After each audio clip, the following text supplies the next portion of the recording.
Hello my friends, John LaRuffa here with another Unbiased unboxing. And this episode, we're going to look at Weather Machine. It finally arrived. I've been excited about this one for a very, very long time. I like a lot of Lacerda games, and I really love it when David Turczi does the solo mode for them. So, let's go ahead and see what's inside. All right, folks, and as usual, please like and subscribe to my YouTube channel if you haven't done so already. If you have, thank you so much. I truly appreciate it. So, this is the Kickstarter version, so it did come with some metallic parts, which are cool. I'll show you those in a little bit. But as my usual unboxings go, I love to see the game in action, and this shows the whole thing set up, which is fantastic. You definitely get that tool and the Vitel Lacerda kind of overwhelming look, right? And I love that because I love his games, and I really appreciate the care that goes into the designs. Sometimes they have a lot of work involved, and sometimes that could be too much, but I really enjoyed the solo mode of Kanban EV, and I'm really hopeful to have the same kind of joy about this one because, the solo came from Vitel Lacerda, or from Turczi, and that should be a lot of fun. Give that a try. I think he did it. Pretty sure he did it. Anyway, all right. Now, first we have a $5 off. Anything over 50, blah, blah, blah. Showcase, promo, what have you. All right.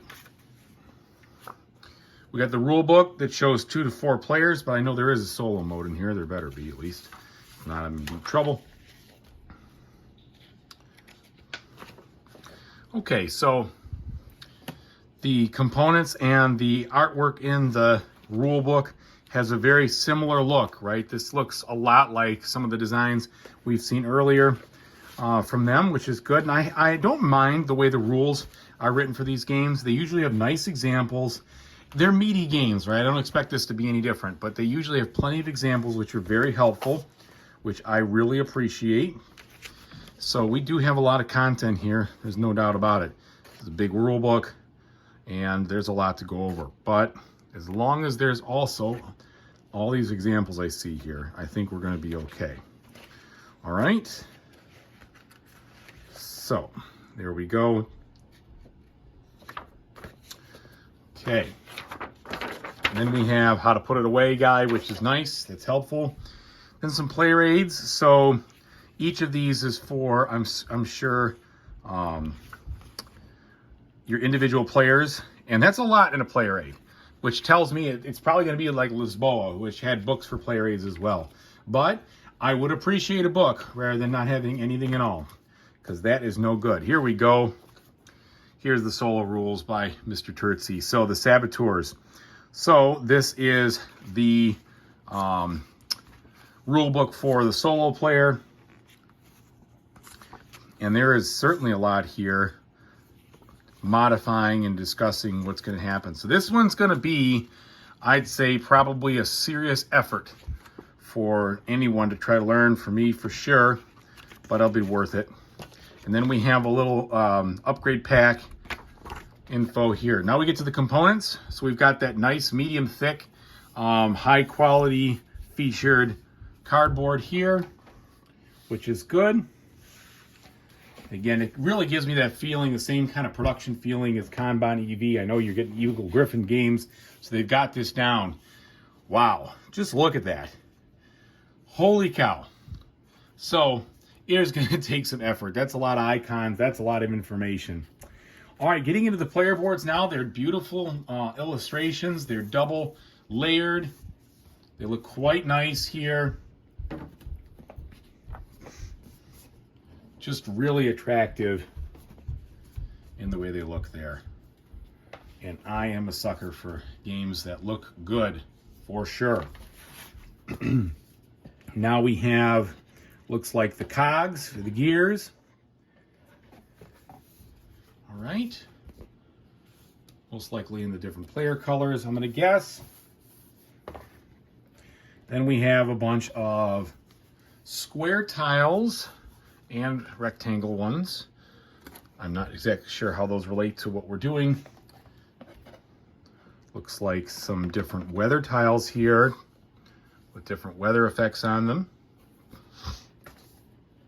Now we get into the game board. So this guy, first of all, it looks like a great insert.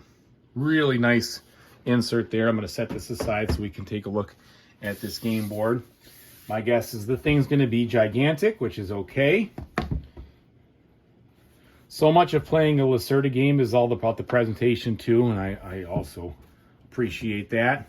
Now on the back here, looks like there's an illustration, but it's kind of like an illustration of the actual game board itself. So this is the game board itself, quite large, lots going on, busy, definitely busy. I don't mind busy, but some people don't like it. I like a game board that looks like there's a lot going on and it's well illustrated and it just looks fun. This one has it for me in spades, but it is a busy board. There is definitely a lot of stuff going on in this one. I've said that a lot. Okay. Now for the wood components here. Got that similar cover, which is really nice. So I can put all the stuff away in the trays where they belong and not have to worry about them falling out. So we have these different wooden components in these trays here. These are super high quality. You can see that there's a 3D look to these kinds of things. It's a book, which just really has a very pleasant, very nice component look to it. Very cool. All right, and then you've got a bunch of little robot meeples here, which are screen printed, different colors. Got the standard cubes, the standard discs, cylinders, etc. Then we have this, which is a wooden, must be like a first player marker, I'm guessing.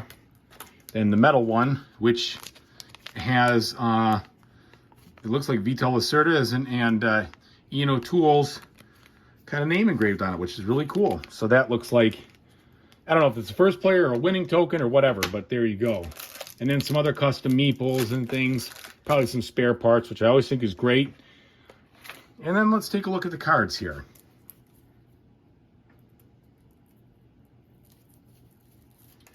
All right.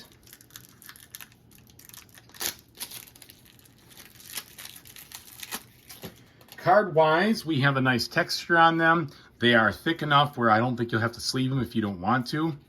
Very functional, not so many, you know, the artwork is all icons, right? So you're not seeing too much here from any art. They put the art on the board, that's fine.